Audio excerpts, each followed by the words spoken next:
Last month, I made a video and called it Masculine Spirituality.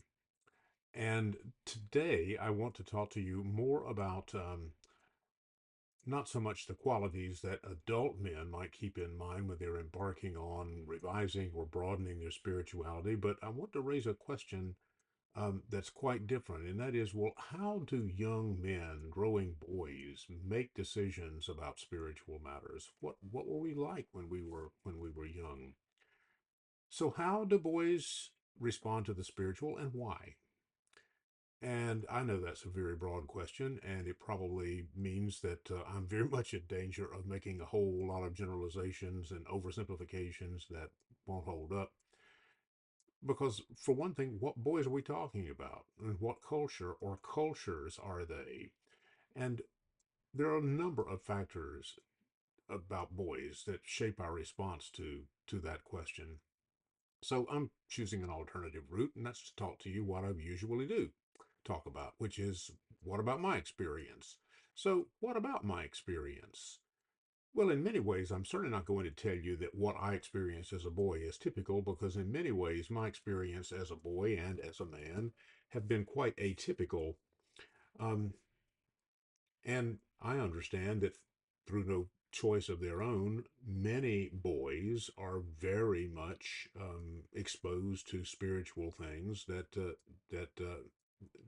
they have a hard time relating to.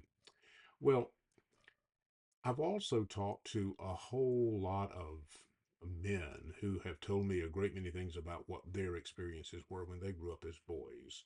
And so it's out of that whole matrix of decades of being a boy and talking about boys and observing boys and helping to raise other people's boys, at least as a spiritual leader, and then listening to men, that I have some things to share about what I think the modus operandi is of boys and how they make choices around spiritual matters.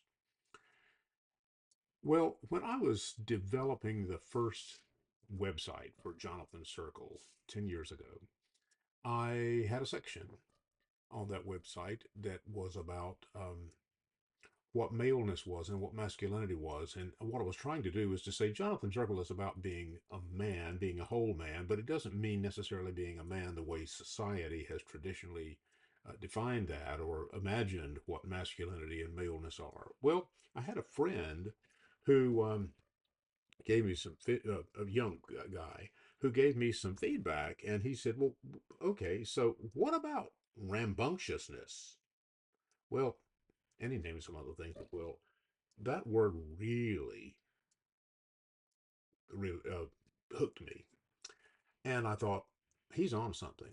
And I need to look at that because that's exactly what I have experienced over the years as a characteristic of boys. Now, as I say, when I was a kid, I wasn't rambunctious, and I didn't like guys who were. As a matter of fact, as I didn't like rambunctiousness in general. Uh, Probably wouldn't have liked it in girls, but boys specialized in rambunctiousness. Well, okay, so there was a kid in one of my first youth groups named Steve, and Steve was bright and witty and kind of fun to be around. But God, he was a pain to people who were trying to run the youth group, and I was one of them. That wasn't all there was to Steve, because I still remember, this was years ago, decades ago. Steve was in a group of kids that I was talking to, and I was explaining the whole way we try to mask who we are, what our real feelings are, what we really want to be. And we distract that with different kinds of behaviors. And as I was talking, Steve was glued to me. I knew he was relating to what I was saying. Um, and on some level, I knew that, all this, I wouldn't call it exactly acting out, but all of this cut up stuff was not entirely who Steve was. That was a facade that he was using to kind of grease the relationships that he had with other boys and with girls and so on. Well, I saw that duplicated many ways.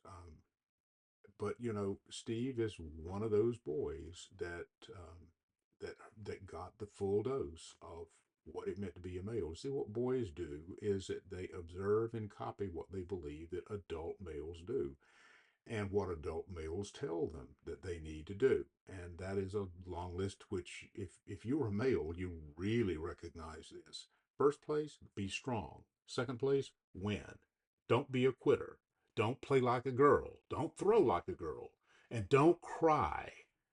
And don't show softness. Be tough. Toughen up. God, if I heard that once, I heard it dozens and dozens of times, but I'm certainly not an outlier with hearing it. Um, and I had this streak of perfectionism that made me want to be what I was being told I should be, and I couldn't be or didn't want to be in some cases. I could be other things, however, so I had my own things that I learned to excel in. I couldn't relate to a lot of guys who were models for my friends and peers and so on, but I could relate to other people who I saw embodying the traits that were native to me. And who were they? They were pastors, they were teachers, they were musicians that I either saw in real life or had contact with in personal life, or they were on television or whatever. Those were the people that I related to. And if I had known any, I would have related to artists and other people who were interested in the things that I was interested in. And what were they? I wasn't interested in machinery and war implements and firearms and loud noises and cars and all of that stuff. I was interested in housekeeping. I was interested in arranging things and like furniture and decorating things like arranging flowers and so forth. Well, those were not on the list of what typical boys did.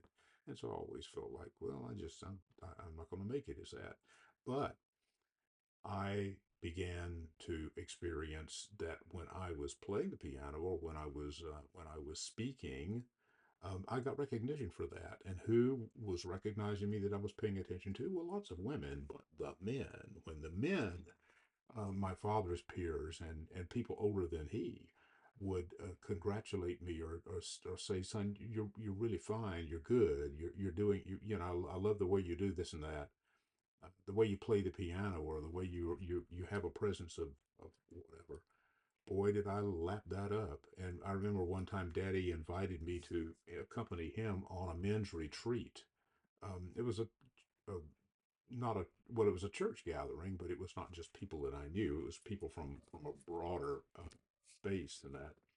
Um, we went and spent a weekend in a hotel, and I remember what it felt like when I was affirmed by all of these adult men who were seeing things in me and about me that they appreciated and so on. So what is it that boys need? Now I know that experience is unique, as I'm saying, I was an outlier, but it doesn't really matter um, what their skill sets are, what their interests are. Boys need to be affirmed, they need to be challenged. And one way to do that is I found out as a pastor, give boys something to do that they can relate men's roles with, such as one of the most successful things I ever did was to get little boys to count money. And they were doing it with supervision and so on, but that was a grown up job that a man could do. Give them something like checking out equipment or fixing things. Now, I had negative experiences doing some of that kind of stuff, but many boys really appreciate that. Why? Because they see other men doing it. Their fathers are model adults doing those kinds of things, so they're drawn to that kind of thing. Um, so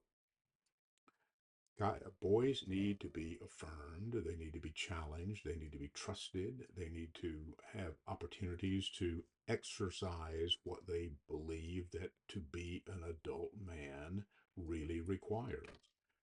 And that's why it is such a delicate matter to give them positive roles to model themselves after. They're no different from in that respect than girls. You've certainly noticed that what preteen girls really love to do, they absolutely adore, for the most part, taking care of little children. And why is that? Because they see their mothers and other adult women taking care of children. And, they've got the instinct to do the same kind of thing. Now, I'm not saying that girls can't do what boys are assigned to do just as well or better, and I'm not saying that boys can't do a great job with what girls are very good at and very natural at in some cases. It doesn't really matter, which brings me to the point that what our society really needs to get clear about and straight about is that boys need the opportunity to be themselves, just as do girls. And that's why I'm really in favor of the democratization of social roles so that they aren't unduly gender bound or gender specific. Let kids be who they are at any time and find themselves and pattern themselves after models that accord with who they understand themselves to be. I don't think that's really rocket science, but it certainly is not only affirming for a lot of people like myself, but very, very scary for those who really are threatened by the redefinition of sex, what I call sexual stereotyping. I get that. I understand that it's hard, but I'm not so sure that that's any. In fact, I'm quite sure that it isn't any reason to back off from um, from paying attention to what boys really relate to. So maybe in all of this, you can see some clues about not only how boys make choices, which I don't think really should be the news to anyone, but how, especially in spiritual matters, they need to be affirmed for who they are and not have someone either directly or subtly suggest to them, in order to be acceptable, you need to be different from who you are. You need to conform to something else that the boys might feel is quite unnatural. And what's that what that experience is, it seems to me, is the experience of having your wings clipped. And those are the very things you need in order to soar, to fulfill your real potential. Thanks for listening. I appreciate the opportunity to talk with you and get you to thinking. And I'm always interested in what you're hearing and thinking. So leave it in the comments. And if you like this video, uh, say so in the comments. It really would make me feel great to hear from you. It doesn't have to be positive either. I look forward to talking to you next month as well. Bye bye.